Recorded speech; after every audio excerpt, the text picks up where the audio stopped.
Hello বন্ধুরা, আমি পূজা চলে আসলাম পূজা লাইফস্টাইলে আবার একটা নতুন ভিডিও নিয়ে। আজকে সকালের টিফিনে দুধ, রুটি আর চিনি, এটা কিন্তু খেলো গণেশ। আর ফ্লিপকার্ট থেকে কিছু জিনিস আনানোর ছিল, যেটা 5 মিনিট না 8 মিনিটে যাই হোক চলে এসেছে। দেখো, টুকটাক কিছু জিনিস ছিল। আর আজকে সকালে ব্রেকফাস্টে আমার আর মনার রয়েছে হলো দুধ চা, তার সাথে রুটি। এটা খেতে কিন্তু ভীষণই ভালো লাগে, মানে আমরা ভালোবাসি, কিন্তু দুধ চা খেয়ে প্রচণ্ড অম্বল হয়ে যায় সকাল সকাল। আজকে দুপুরের মেনুতে ছিল শুক্তো, সমস্ত সবজি দিয়ে শুক্তো বানিয়েছি একদম হালকা করে। আর তার সাথে বানাবো কাতলা মাছের কালিয়া। শুক্তোর সবজি কিন্তু সমস্ত কিছুই আলাদা আলাদা করে ভেজে নিয়ে রান্না করলে বেশি টেস্ট হয়।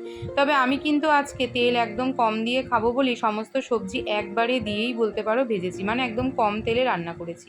এই শুক্তোটা খেতেও কিন্তু দারুণ হয়েছে। তোমরা চাইলে একবার সব সবজি আলাদা করে অতটা তেলে না ভেজে এভাবেও কিন্তু ট্রাই করে দেখতে পারো। আর শুক্তোতে যে যে মশলাগুলো দরকার সমস্ত কিছু দিয়েই কিন্তু শুক্তোটাকে রান্না করেছিলাম টেস্টি টেস্টি করে।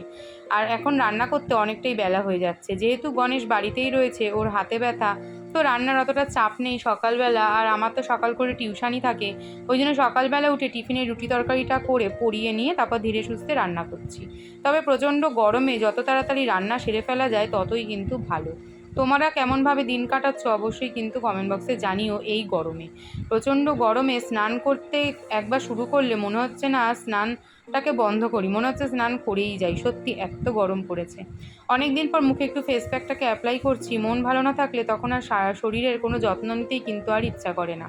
আর এখন কিন্তু রোজ আখের গুড় ভেজানো জলটাকে আমরা তিনজনেই খাওয়া দাওয়া করছি। দুপুরবেলা খাওয়া দাওয়া করে একটু রেস্ট নিয়ে নেব, কারণ বিকেলে রয়েছে আমার টিউশনি, সাথে মনার পড়ানো। আজকের মতন টাটা, দেখা হচ্ছে একটা নতুন ভিডিওতে। সবাই ভালো থেকো, সুস্থ থেকো।